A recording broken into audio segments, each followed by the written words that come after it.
Esta semana, Pedro Mexia considera-se direto. Ricardo Araújo Pereira sente-se ilibado e João Miguel Tavares declara-se sebastianista. Está reunido o programa cujo nome estamos legalmente impedidos de dizer.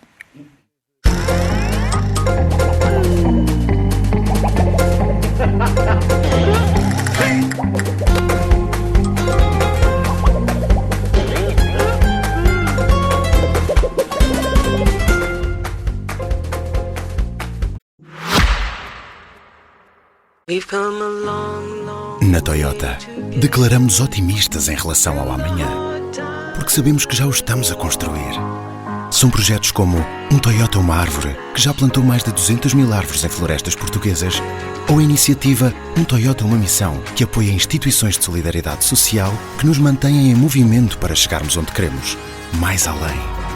Conheça os projetos Toyota que estão a fazer mover o mundo em toyota.pt.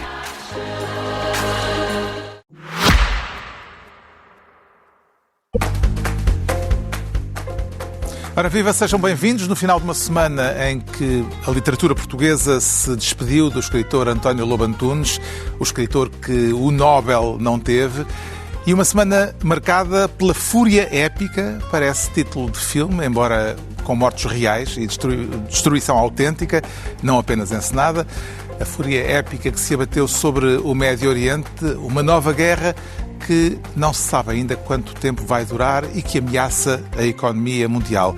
Isto, enquanto na política nacional o protagonismo de Passos Coelho está a agitar a direita e já levou Montenegro a lançar-lhe um desafio para um duelo em maio. Temas de que vamos falar mais adiante, naturalmente, estes e outros, mas antes entregamos ao Ricardo Araújo Pereira a pasta de Ministro da Administração Interna. Não me diga que já quer correr com Luís Neves. Não, por enquanto não. Ele ainda agora chegou. Chegou agora, é ótimo. É um pequeno alerta porque, não sei se lembram, mas já havia dois agentes da Esquadra da Polícia do Rato que estavam em prisão preventiva por crimes, assim, umas coisas um bocadinho pesadas. E agora quer dar o conselho ao Ministro de que vá à Esquadra do Rato ou de que não passe sequer pelo Largo do Rato? Não, eu acho que é para estar atento, porque normalmente quem costuma estar muito atento à criminalidade é André Ventura, mas eu andei à procura e ele sobre este crime não disse nada. Não vi nado sobre isto. Portanto, como eu já disse, estavam 2 já em prisão preventiva e agora mais 7. Suspeitas de tortura, violação, abuso de poder. Exato, tortura, violação, ou seja, enfiarem lá o cacetete no rabo de desgraçados, sem abrigo, etc. Tortura, cabeçadas. Como é que se descobriu isto tudo? Através de uma investigação cuidada e diligente? Não. Eles filmaram e puseram num grupo de WhatsApp com mais de 70 pessoas. Felizmente, algumas dessas 70 pessoas... É um clássico, não é? Abu Ghraib também foi assim. É um clássico moderno. Isto no meu tempo não havia. Mas ouve lá, para quem está sempre a resmungar contra redes, sim. Estás a ver aqui como as redes podem também auxiliar o combate ao crime? Não há dúvida. Podem porque, pelos vistos, algumas daquelas 70 pessoas, que são em princípio todos eles também agentes da autoridade, alguns são dotados de decência. E, portanto, disseram, isto não se faz isto. Nós somos agentes da autoridade, temos responsabilidades e isto não... Mesmo que não fôssemos, isto era grave. Sendo, é gravíssimo. E, portanto,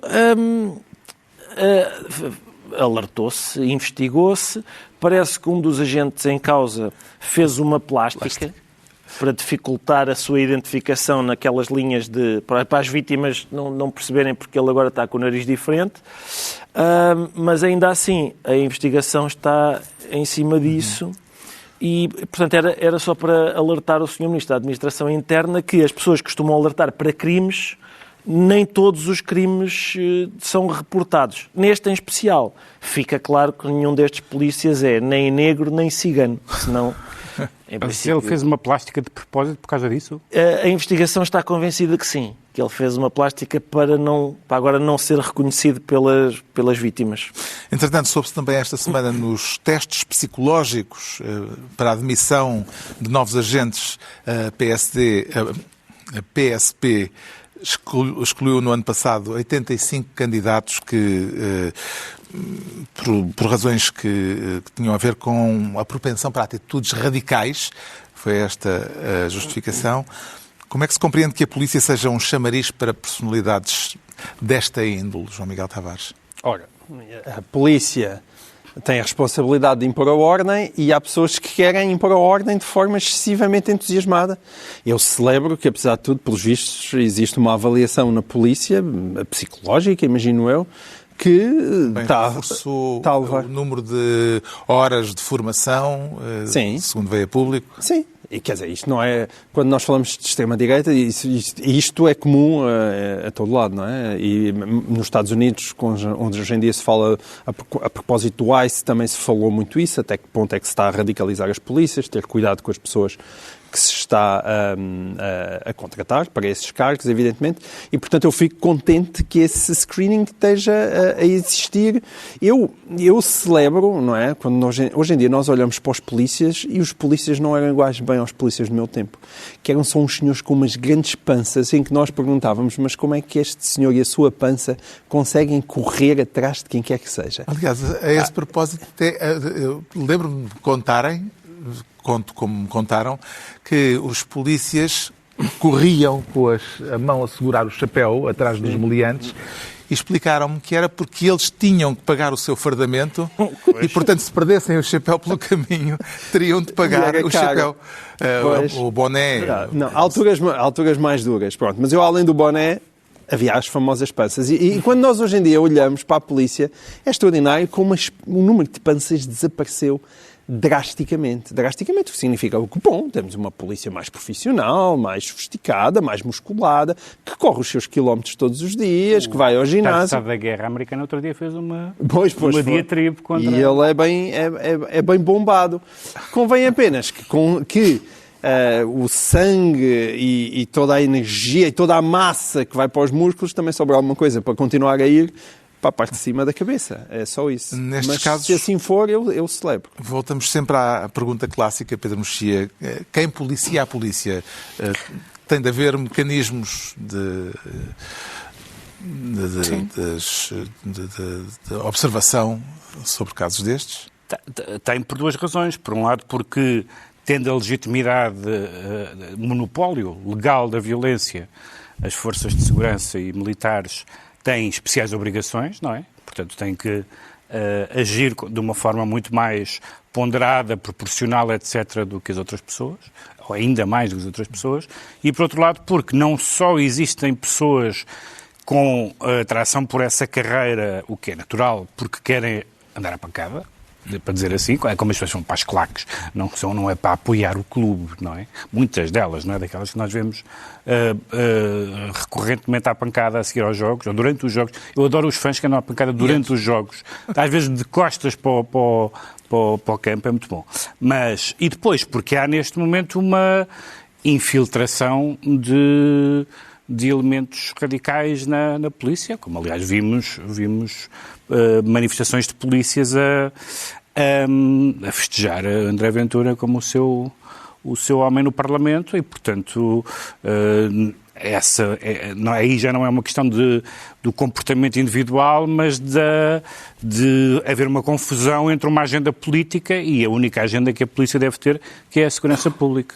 Entregamos ao Ricardo Araújo Pereira a pasta de Ministro da Administração Interna, quanto ao João Miguel Tavares, quer ser desta vez Ministro do UPS. É esta a intuação correta? Sim, preferia talvez com um tom mais falauzinho, um bocadinho mais agudo, não sei se tu consegues. Não, é pena, gostava de ver fazer assim, mas uma voz da rádio, pá. Uma voz da rádio. Achas que ele não consegue dar agudos? Ups! Era isso? Não sei. Não? É a gaiola das malucas. Se quiseres, podes dar o teu melhor ups. Não. Ups! Estou satisfeito com o teu. Gostaste do meu ups? Sim. Bom, sim. Isto é o tipo de interjeição. É o tipo de interjeição reservada para quando se mete a pata na poça. Quer dizer, quem é que meteu a pata na poça neste? Ups!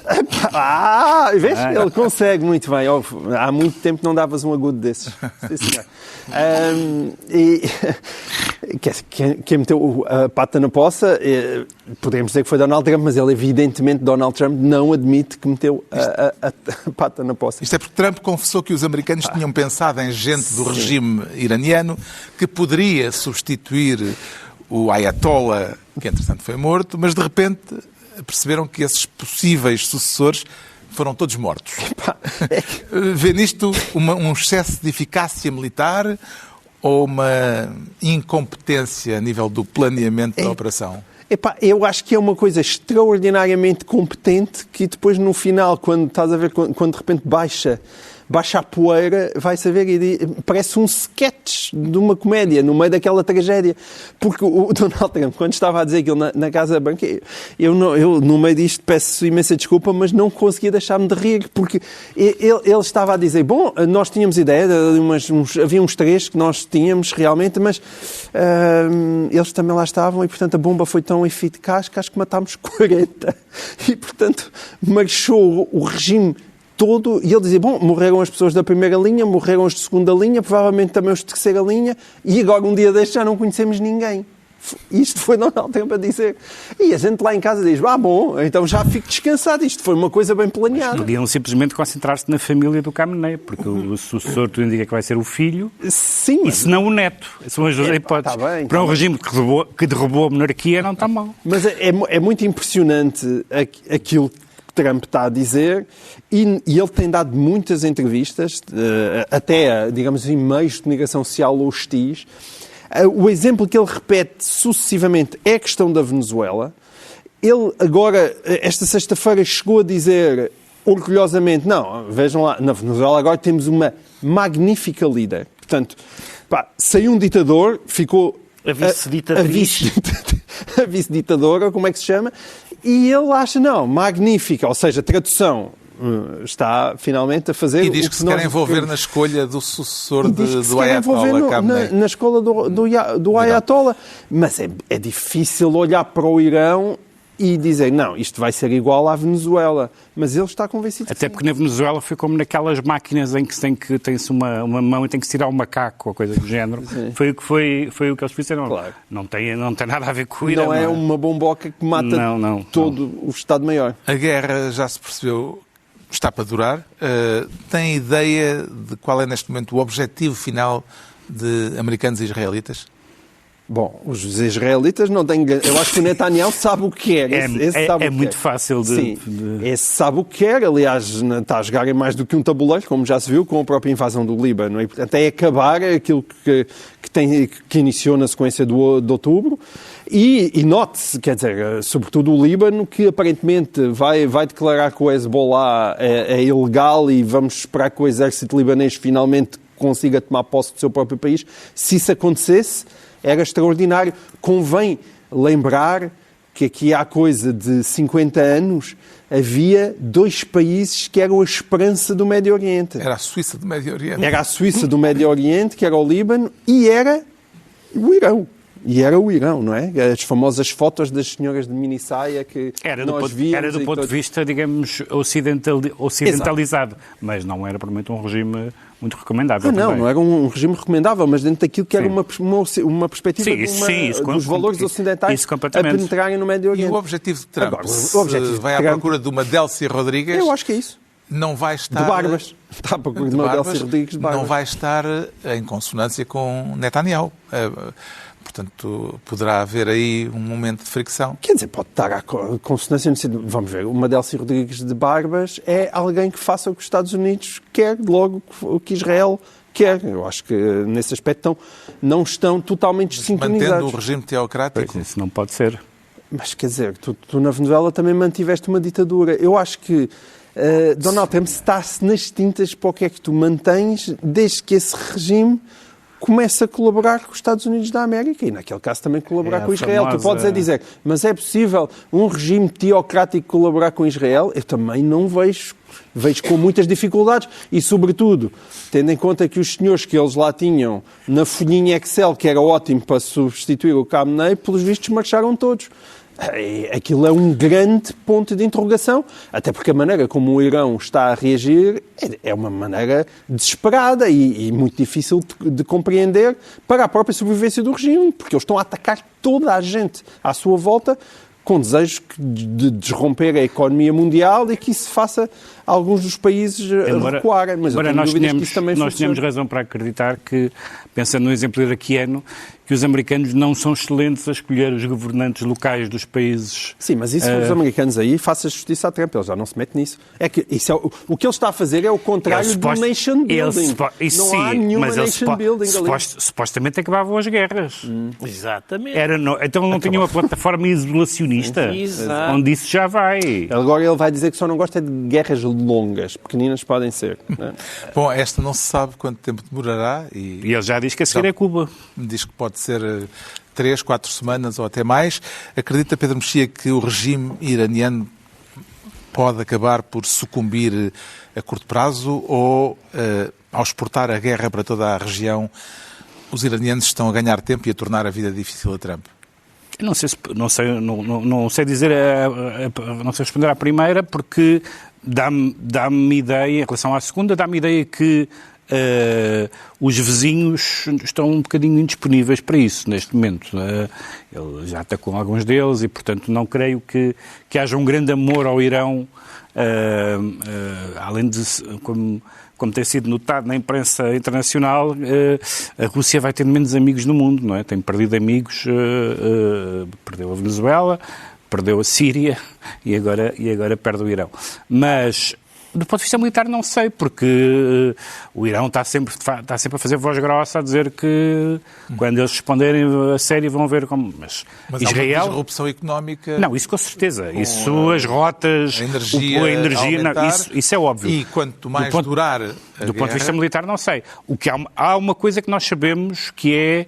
até não só por razões políticas, mas por razões geracionais e demográficas, há milhões de iranianos contra o regime e não é contra o regime em suas casas, é na rua. E isso vimos ao longo destes meses todos, na verdade destes anos todos, pessoas muito corajosas e, portanto, o ambiente nas ruas não é favorável ao regime antes de serem bombardeados. E também não me parece que muitas daquelas pessoas... Mas também nem depois de serem bombardeados. Acho que o desespero é total de quem resiste, de quem quer ver um outro regime. Começou antes de haver o ataque. Surpreende-o, Ricardo Araújo Pereira, que o recém-criado Conselho da Paz, o Board of Peace, que tem Trump como presidente vitalício, ainda não tenha sido chamado a resolver esta guerra? Sim, mas há várias coisas surpreendentes aqui, por causa daquilo que o Pedro estava a dizer. Eu ainda sou do tempo em que o Trump não era intervencionista. Ele tinha muitos defeitos, mas não começava guerras. Não, lá muitos defeitos pode ter, mas ele não é dos que começam guerras. E mais, a guerra na Ucrânia só começa durante a presidência do tíbio Biden. Se lá estivesse um macho, como Donald Trump, nunca o Putin teria tido essa ousadia. E, aliás, nota-se, porque assim que Trump retomou o poder, acabou-se imediatamente aquela brincadeira da Ucrânia. E, portanto, a gente... É muito surpreendente tudo, não é? Porque o Obama, sim, o Obama é que era um bandido lá, sempre bombas no Irão, era com o Obama. O Trump não. O Trump não é intervencionista. Só que ele não mandou uma mensagem ao seu vice, é que continua O seu vice não está nada entusiasmado com esta viragem internacionalista. Esqueceu-se de avisar que... Mas eu também não percebo porque é que o vice não... o que é que falta para o vice perceber que o seu presidente não tem bem um rumo, uns princípios. É conforme lhe apetece. Compreendo melhor a atitude cooperante com a intervenção militar por parte do governo português, ou a atitude de enfrentamento com a administração Trump que está a ser levada a cabo pelo governo espanhol? Eu compreendo muito melhor a nossa. É cooperante que estamos a dizer? Vamos dizer cooperante. Cooperante. Eu digo cooperante, acho que a nossa é mais compreensível, porque a alternativa é, atenção, vocês não usam o nosso território para isso. Não? Senão o quê? Está bem, pronto, usem lá o nosso território para isso. Acho que é aqui que ia acabar e, portanto, mais vale sermos cooperantes desde o início para não passar... Mas isso é a nossa posição no mundo. No mundo todo. O João Miguel Tavares fica então ministro do UPS e é a vez do Pedro Mexia se tornar ministro do embaraço, para voltar ao caso Epstein. E o que é que de embaraçoso foi acrescentado esta semana ao caso Pedro Mexia? Toda a gente que fala e dá explicações. E mesmo as que não dão explicações. Bom, conheceram-se os depoimentos de Hillary Clinton e de Bill Clinton. Mas começando ainda com a Procuradora-Geral, digamos assim, com a senhora Pam Bondi, que fez um dos testemunhos mais vergonhosos que eu me lembro de ver, em que há uma pergunta legítima de membros do Congresso sobre nomes que apareciam, nomes que não apareciam, pistas que não foram seguidas, etc. Dizia, pois, no seu estado é melhor. No seu estado... Uma coisa assim mesmo de taberna, uma coisa absolutamente infame. Depois vimos as celebridades todas do mundo, desde o Chomsky até ao Bill Gates, até a dar umas respostas atabalhoadas, a dizer, estou muito arrependido primeiro, do que fiz, pelo que fiz, e segundo, por ter sido apanhado. Estou muito arrependido de ter sido apanhado. Foi uma coisa muito... Não disseram isso, mas era claramente o que eles queriam dizer. E em terceiro lugar, os Clintons. A Clinton foi claramente uma testemunha hostil e não se pôs, isto é, só respondeu a coisas factuais e não aceitou a pista dos estados de espírito sobre como é que se sentiu ao ver o seu marido com ela. Não vou partilhar, isso não é uma pergunta de interesse público. Em compensação, o Bill Clinton, eu não sei, eu não gosto de dar, não sou especialista da matéria, e mesmo que fosse não o faria vendo imagens televisivas, mas ele não está bem. O Clinton não está bem. O Clinton... Mostraram-lhe imagens, ele estava a fazer um depoimento, mostraram-lhe imagens de lá das festas, aquele está com fotografias, né, que ele está lá com uma menina que lhe fez uma massagem e outra que está na piscina com ele, e assim para ele ver, só para saber o que vai responder. Então estavam-lhe a passar e ele disse, não, deixa ver, e depois faz, a sério, vejam as imagens. Ele disse assim, não me lembrava dele. E há um dos embaraçou um pouco a advogada que tentou tirar-lhe o papel da frente. A advogada puxa-lhe o papel, o advogado da esquerda diz assim, Sr. Presidente, da direita, Sr. Presidente, e ele assim, olha que... Assim, bem boa, só faltou dizer bem boa. Só faltou, foi uma coisa... O homem não está bem, não é possível. Quer dizer, toda a gente sabe o que a casa gasta nessa matéria. Mas há um bocadinho de decoro, de fingimento até, não é? Não sei o que é que se passa com esta gente. Como é que se explica, João Miguel Tavares, que ainda haja milhares e milhares de fecheiros retidos pela administração Trump? Parece que são 47 mil. Sim. Há teorias da conspiração, não é? Como sempre, e se calhar não são assim tantas teorias da conspiração, ou seja, que o Departamento pode estar a proteger algumas pessoas. Nós, penso que esta sexta-feira, foi libertado um documento que pode vir a ser bastante embaraçoso para Donald Trump, porque é um depoimento que depois se diz que não está comprovado, que os interrogatórios não deram em nada, mas que é uma rapariga que acusa Trump de ter relações sexuais com ela quando ela ainda era menor. Agora, os democratas também estão a pressionar para serem libertados todos os documentos. Vamos ver se Donald Trump tem força para impedir que isso aconteça. Ele, neste caso, tem uma grande desvantagem, é que a sua base de apoio MAGA está do lado de mostrem tudo. E portanto, eu acho que isso é uma grande campanha, claro. Deixa-me fazer previamente. Porque eu me esqueci.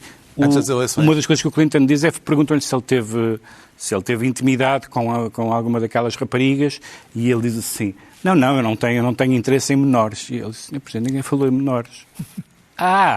Então, uma coisa, é penoso ver aquela entrevista, aquele interrogatório ao Bill Clinton, porque as próprias pessoas que estão a conduzir o processo este tipo está a enterrar-se. Ela não, Hillary Clinton, muito bem, a não deixar que ela faça o papel de mulher traída ou coisa do género, até porque ela tem décadas de experiência nessa matéria. Vê alguma correlação, Ricardo Araújo Pereira, entre a guerra desencadeada por Trump no Médio Oriente e os embaraços da política interna norte-americana? Não, eu acho que o regime dos ayatollahs não era... Melhor, será caso para recuperar aquela velha expressão wag the dog? Não. Eu acho que o regime dos ayatollahs não era intolerável durante o primeiro mandato dele, nem era intolerável desde o princípio do segundo mandato até agora. Isto foi uma questão de semanas. Aquilo era um regime bom e simpático e passou a ser abominável, sei lá, na segunda-feira. E, portanto, acaba por ser... Já tinha despachado uns. É uma coincidência. Já tinha havido a guerra dos 12 dias. E tal. Há aqui um problema, que é, há uns meses, os Estados Unidos obliteraram completamente a capacidade nuclear do Irão.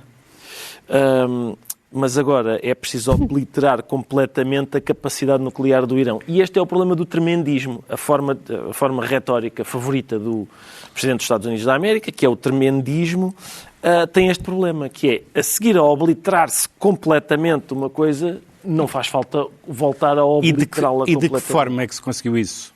Os nossos espectadores sabem, e ouvintes, porque o programa nuclear estava escondido numas grutas, umas cavernas, e como foi aqui explicado pelo nosso especialista em geoestratégia e assuntos militares, eles amanteigaram os mísseis. Amanteigaram o míssil para ele ser introduzido mesmo no subsolo.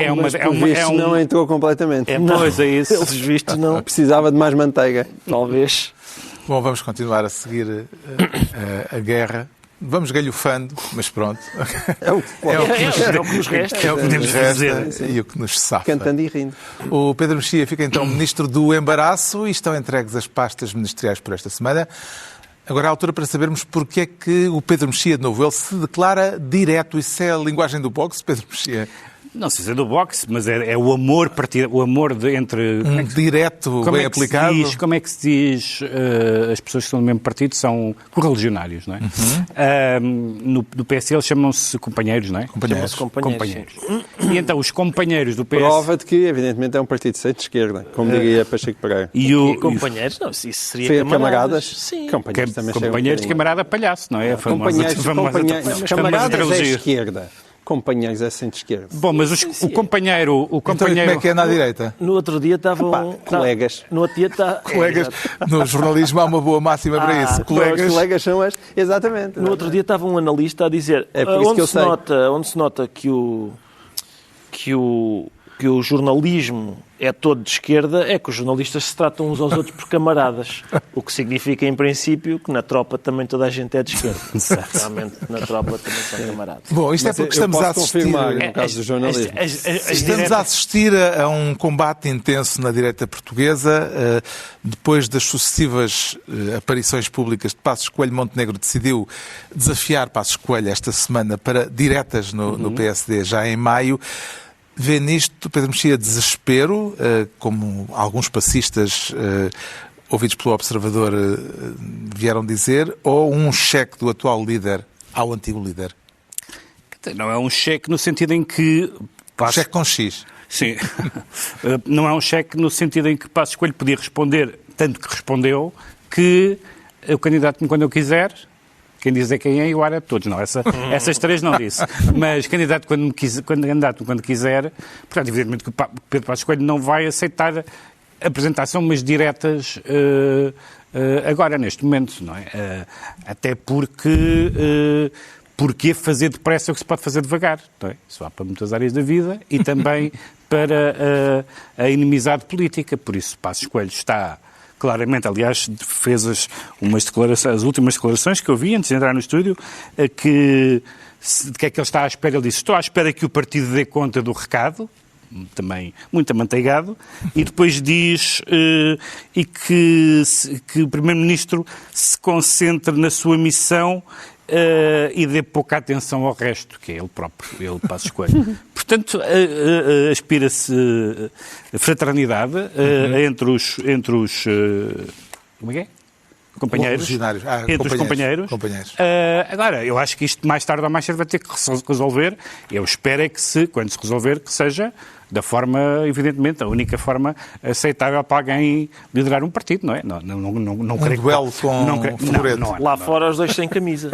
É isso na lama. Não. Acho que mais tarde ou mais cedo, se Luís Montenegro, ao contrário, se Passos Coelho quiser avançar, então pronto, vai ser pelos mecanismos estatutários normais, mas não há nenhuma razão para cair na armadilha de avançar agora, até por uma razão muito simples. Nem se trata de de Passos Coelho ser melhor ou pior para os militantes do PSD do que Luís Montenegro. É que os militantes do PSD, neste momento, têm um primeiro-ministro. E, portanto, não vão trocar um primeiro-ministro que já têm de um primeiro-ministro que podem vir a ter, mesmo que achem o que podem vir a ter melhor do que aquele que já têm. Trocar o certo pelo incerto. É trocar o certo pelo incerto para todos os efeitos. Porque por um lado, é que Passos Coelho tem duas coisas que são... A gente não sabe exatamente qual das duas é que vai funcionar. Tem um grau de grande entusiasmo à direita, mas também tem um grau de grande rejeição.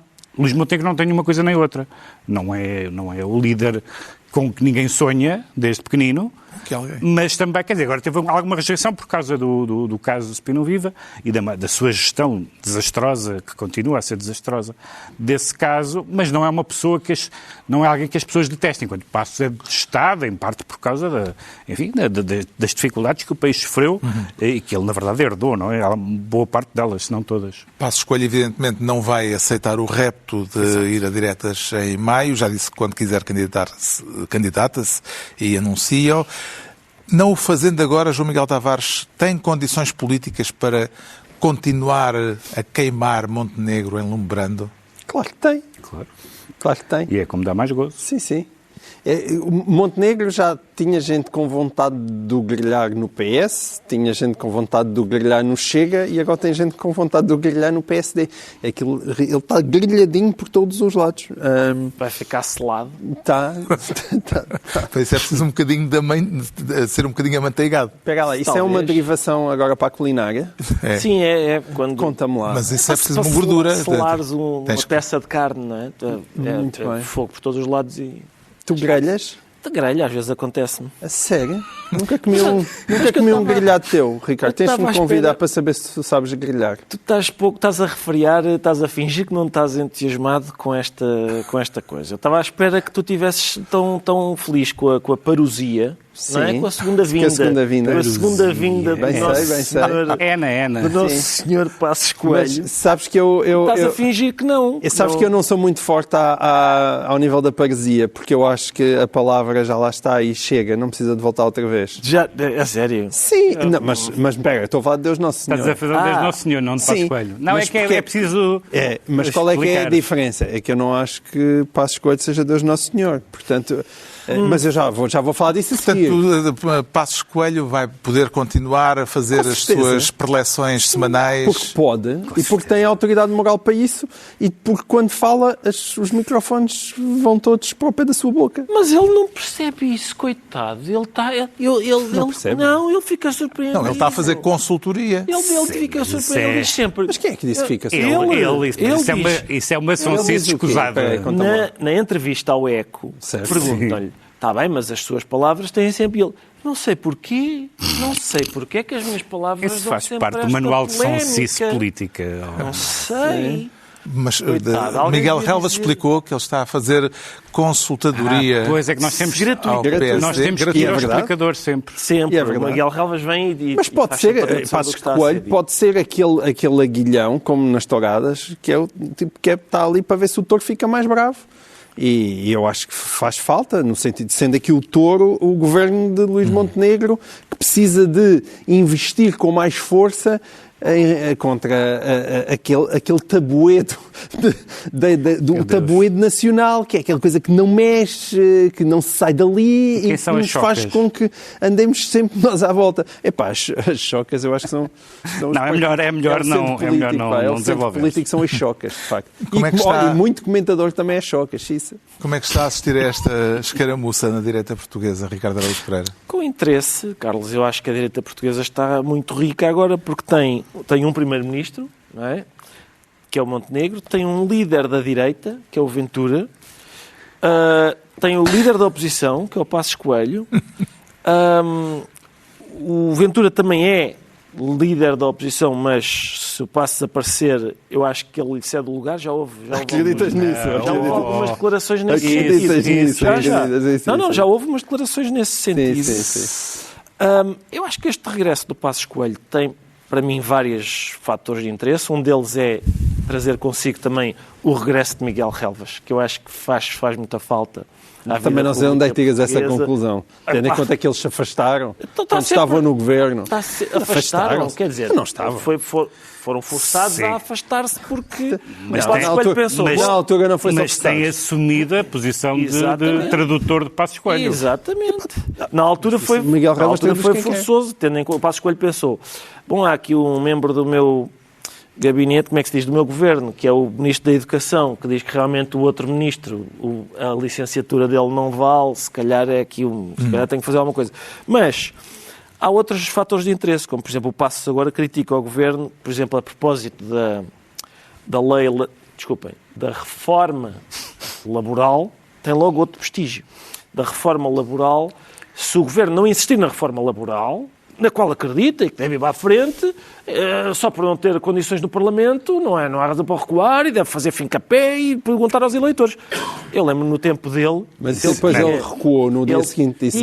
Mas essa exigência era absurda, atenção. Ele tinha maioria absoluta. Eu lembro quando ele tinha maioria absoluta no Parlamento, comunicou ao país que a TSU ia aumentar para os trabalhadores e descer para as empresas, foi ver o Paulo de Carvalho, e passado uma semana... E viu o Carlos a desfilar na rua. Tu estás sempre a dizer e a fazer que o Passos Coelho é o meu herói, mas tu tens o Passos Coelho num lugar especial de irritação no teu coração. Não, eu, para já... Passos Coelho irrita-te muito. Porque é o contrário. Eu não tenho ídolozinhos nenhuns, como embirro com todos. Eu sou conhecido por embirrar com todos. Não embirras com todos da mesma maneira, Rico. Vamos continuar a falar de Passos Coelho. Não gastem. Tu tens umas embirrações particulares. Não gastem as vossas munições. Quanto mais poder tem, mais embirro.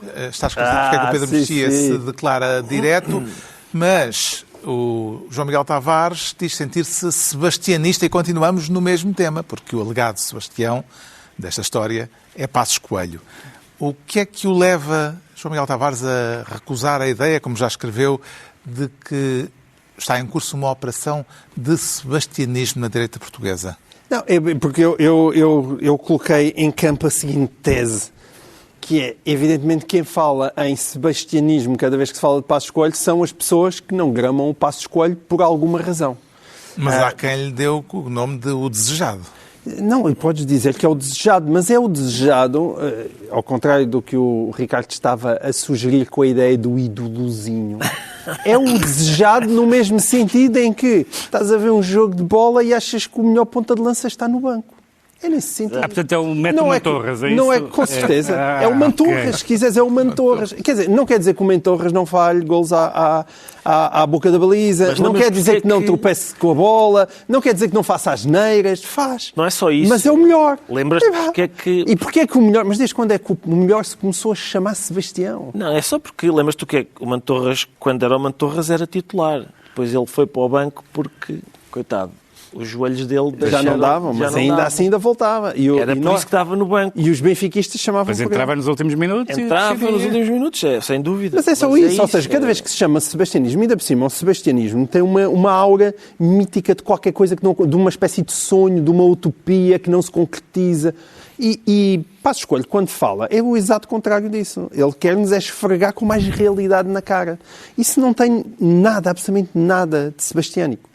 E, portanto, eu protesto, faço aqui o meu movimento de protesto contra essas eternas comparações, que a única coisa que querem dizer é sebastianismo, porque é este messianismo? A espécie humana não consegue suportar tanta realidade. Mas isso é uma crítica, mas repara, isso é uma crítica que eu até acho que é justa, e eu acho que ele cometeu esse erro no seu mandato como Primeiro-Ministro. Eu acho que a certa altura ele realmente quis esfregar demasiado a realidade na cara das pessoas.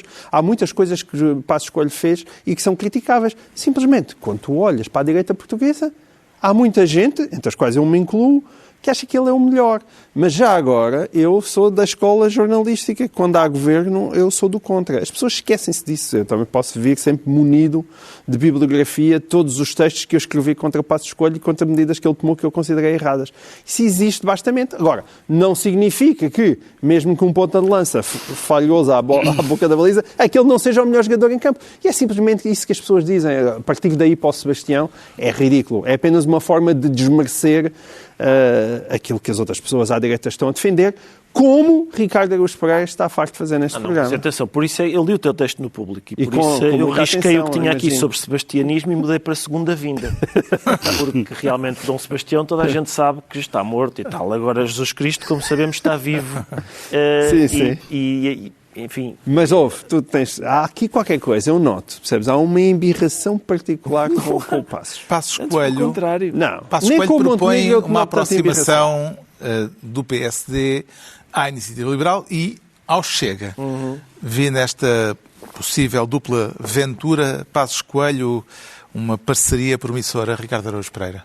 Bom, é preciso saber em que é que consiste esse sonho, não é? De conciliar os interesses e aspirações de PSD, Iniciativa Liberal e Chega. A Iniciativa Liberal tem dito que há uma linha vermelha em relação ao Chega. Não só a Portanto, Iniciativa Liberal, como o eleitorado da Iniciativa Liberal e do PSD, como vimos nas últimas eleições, votou maioritariamente em António José Seguro para ostensivamente... É do PSD esmagadoramente. Esmagadoramente. E, portanto, e depois é preciso ver como é que se vão conciliar, por exemplo, as perspectivas da Iniciativa Liberal sobre a TAP com as do Chega sobre a TAP. Várias dessas coisas. Mas isso é o que diz o Passos. Metes as coisas em cima da mesa e mostras quem é que sabe jogar as cartas ou quem está a fazer bluff. Pois, Mas quer dizer, não é o Passos, eu também digo isso. Há aqui um paradoxo vocês há bocado desmentiram a existência deste paradoxo. O paradoxo é o seguinte, é o paradoxo sobre André Ventura, que é o seguinte, o André Ventura, como sabem, é um homem viril, não é? É um homem viril. Sim, mas gosta de coelhas. Exatamente, esse é o paradoxo. Portanto, é um homem viril que vai dar um murro na mesa, corta a direito, está a transbordar de testosterona, não tem medo de nada. Ao mesmo tempo, é um desgraçadinho, é uma vítima que tem tudo contra ele. Tem distúrbios gástricos. As televisões querem-lhe fazer mal e o refluxo gástrico obriga-o a fazer uma visita guiada aos hospitais todos do Tejo para baixo. Por causa disso... Onde quase é assassinado por ciganos. Que possam estar lá entubados. E, portanto, em princípio, houve aqui, porque eu vi essas declarações de André Ventura, que é o que tu dizes sobre mim, mas ao contrário. Ele reage muito mal ao Montenegro, mas muito bem a Passos Coelho. Aparentemente, eles juntaram-se os dois, decidiram qual deles era o macho alfa e ganhou o Passos Coelho. Eu acho que o André Ventura está satisfeitíssimo com a hipótese de ser vice-primeiro-ministro de Passos Coelho.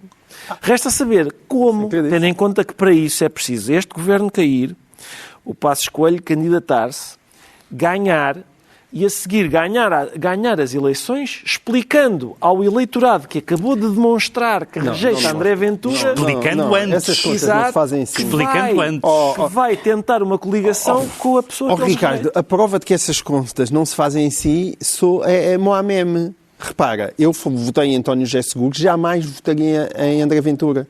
E isso não significa que eu seja contra as linhas vermelhas.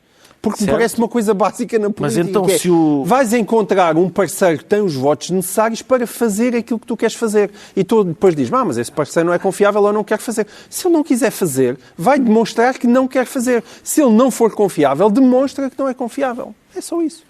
É um raciocínio muito elementar. Essa não é preciso testar. É um raciocínio muito elementar. É só porque alguns de nós acham que isso já está mais do que demonstrado. Sobre a confiabilidade. Mas sabes quem é que não sobre acha? a confiabilidade não há zero. Tu achas que está demonstrado, mas há muito milhão de portugueses que não acham que esteja demonstrado. João Miguel, os autarcas do Chega mostram que a confiabilidade do Chega é zero. Mas eu concordo que é. Mas isso não significa que enquanto as coisas não forem vistas e demonstradas, elas continuam a parar no ar e o fantasminha André Ventura vai continuando a ganhar votos. A que é que atribui a aura de Passos Coelho numa parte da direita portuguesa, Pedro Mexia? A aura tem a ver com o facto de ele ter liderado o país numa altura muito difícil e com todos os esforços e também os erros que naturalmente é óbvio que o Governo também fez, mas também com as coisas necessárias em algumas matérias que ele fez, conseguiu ainda assim ficar em primeiro lugar nas eleições subsequentes. Portanto, isso quer dizer que os portugueses, da área da direita, sobretudo, naturalmente, que o valorizam e que lhe reconhecem seriedade, etc. E outras coisas. O meu problema com o sebastianismo é só este, é que eu fui isso com uma pessoa, porque eu tinha muita consideração, que era a PGR Marques Vidal, a Joana Marques Vidal, que é, eu não aceito em nenhuma circunstância que num contexto democrático, para que cargo for, só pode haver uma pessoa. Só há uma pessoa. Mas tu estás a dar um excelente exemplo que é, nunca mais tiveste outra Joana Marques Vidal. Não tiveste. Está bem. O país então, não é propriamente uma horta de talento espetacular. Tu tens que aproveitar os melhores que tens. Quando eles são especialmente bons. Já sabemos porque é que João Miguel Tavares se considera sebastianista. Vamos agora tentar perceber, e rapidamente, porque é que o Ricardo Araújo Pereira se declara ilibado. É para trazer aqui o desfecho de um processo judicial no Brasil que já referiu anteriormente, o processo contra o humorista Léo Lins. Sim, que tinha sido condenado a 7 anos de cadeia por ter feito piadas num espetáculo e, portanto, acaba por ser o retorno a uma certa sanidade. Mas recorreu? Ele recorreu e agora foi ilibado na segunda instância. Eu ainda não... eu acho que a acusação ainda pode recorrer. Não tenho a certeza se vai fazê-lo ou não. Ainda assim, acho que podemos celebrar já um bocadinho este retorno à sanidade do facto de dizer piadas, não só não dar pena de prisão, como, além disso, não dar pena de prisão equivalente à de, homicídios. Bom, chegamos aos livros e eu trago esta semana um divertimento provocatório de um notável provocador. Quem conhece a cultura popular francesa da segunda metade do século XX conhece o músico Serge Gainsbourg. O que talvez pouca gente saiba é que Gainsbourg também foi episodicamente ficcionista, para além de escritor de canções, naturalmente. Publicou uma única novela que tem agora a edição portuguesa, mais de 40 anos depois da edição original. Chama-se Evgeny Sokolov, é o nome do protagonista e narrador, um pintor medíocre que descobre na sua própria flatulência um talento que o torna um pintor famoso, célebre e rico. A sátira ao mundo artístico e feroz é bastante divertida. Vale a pena dar-vos um cheirinho, salvo seja, do início do livro, com o protagonista a passar a sua vida em revista no leito de morte. Nesta cama de hospital, sobrevoada pelas moscas que sondam a merda, a minha, chegam até mim imagens da minha vida, por vezes precisas, a miúdo confusas, out of focus, como dizem os fotógrafos, algumas sobrespostas, outras, pelo contrário, obscuras, que, dispostas lado a lado, dariam um filme ao mesmo tempo grotesco e atroz pela singularidade que teria a sua banda sonora, paralela às perfurações longitudinais do celuloide, de apenas emitir deflagrações de gases intestinais. Ou seja, dir-se-ia uma espécie de sinopses do corpo. Evgeny Sokolov, de Serge Gainsbourg, tradução de Margarida Madeira, edição é Primatur. Deixa-me só dizer uma coisa. Sabes que é que foi o único livro que ele escreveu? Foi um ar que se lhe deu. E dei-vos um cheirinho. O João Miguel Tavares sugere um livro sobre negociatas. Sim, e o cheirinho também não é grande coisa. Chama-se Negócios no Poder, porque caíram 3 governos em 2 anos. É um livro do jornalista Gustavo Sampaio, que tem vários livros de investigação na área da corrupção e daquilo que ele chama as misturas explosivas entre a política e os negócios, e que realmente, quando nós vamos a ver, nos últimos 2 anos, fizeram cair 3 governos em Portugal. Foi o governo de António Costa, em novembro de 2023, o governo de Miguel Albuquerque na Madeira, em janeiro de 2024, e o governo de Luís Montenegro, em março de 2025. Este livro fala sobre tudo isso, mas fala sobretudo, e eu acho que essa é a parte mais interessante deste livro, que eu até se calhar gostaria que fosse apenas esse livro, porque valeria a pena ser só sobre esse caso, que é o caso de Luís Montenegro. Porque 2/3 do livro são sobre Luís Montenegro, mas não são só o caso de Spino Viva, são também pequenos casinhos onde ele já esteve envolvido no passado. E a maneira como o Gustavo Sampaio os resume aqui dá uma ideia muito esclarecedora de quem é que é o nosso atual Primeiro-Ministro e das insuficiências das suas respostas. E, portanto, é um livro extremamente útil que acaba de sair na Manuscrito. O Pedro Mexia traz bacalhau. Bacalhau. Para quem é bacalhau basta. É um livro chamado Águas de Bacalhau. São textos, são colunas do Nuno Gonçalo Poças, que ele publicou essencialmente no Observador nos últimos 10 anos. Ele tinha publicado, aliás, 2 livros muito recomendáveis, um sobre, enfim, 3, mas o segundo eu não li, mas o primeiro era sobre as FP25 e o terceiro sobre Francisco Lucas Pires. E então é muito engraçado porque ele tem uma posição ligeiramente diferente, tem uma posição num certo sentido parecida com a do João Miguel Tavares, no sentido que é da direita zangada, mas não cheguista. Ou seja, é uma pessoa que utiliza muitas vezes expressões como o situacionismo, o compadrio, a mesmice, etc., muito zangada com a nossa classe política, à esquerda e com a direita, com uma perspectiva claramente anti-elitista no estado atual das nossas elites, se é que alguma vez foram diferentes, mas que depois as conclusões dele, como diga-se de passagem, as do João Miguel também, as conclusões, as premissas às vezes não são grande coisa, mas as conclusões acabam por ser realmente mais serenas do que a gritaria que as pessoas zangadas à direita têm produzido na última década em todo o lado e, portanto, é um colunista que eu gosto sempre de ler. O Ricardo Araújo Pereira traz os 2 primeiros títulos de uma coleção de clássicos. De clássicos, exatamente. E já não tenho tempo nenhum, infelizmente. Mas eu estou sempre preocupado com resgatar os jovens dessas fantochadas dos ecrãs e talvez os 2 primeiros títulos desta coleção de clássicos.